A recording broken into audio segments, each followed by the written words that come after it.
Un mare di sapere, questo è il titolo di una mostra esposta alla Torre Carlo V di Porto Empedocle, una mostra che si realizza alla fine di un percorso formativo che ha coinvolto la Capitaneria con i ragazzi dell'Istituto Pirandello. Sì, abbiamo raccolto molto volentieri questo invito da parte della scuola, ci stavamo lavorando su da diversi mesi, già avevamo avuto altre iniziative del genere, sempre con la scuola media Rizzo e l'Istituto Comprensivo Pirandello. Che dire, l'impegno di questi ragazzi stamattina e domani mattina, dalle 9 alle 13, in questi 2 giorni faranno da ciceroni, è davvero encomiabile.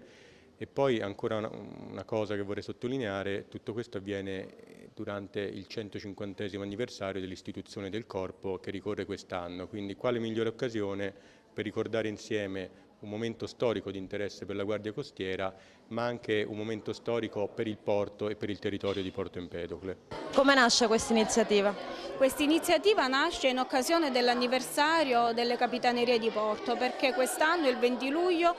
cade proprio il 150° dell'istituzione del Corpo delle Capitanerie di Porto. Quindi con la collaborazione della Capitaneria che verte nel nostro territorio, quindi Porto Empedocle,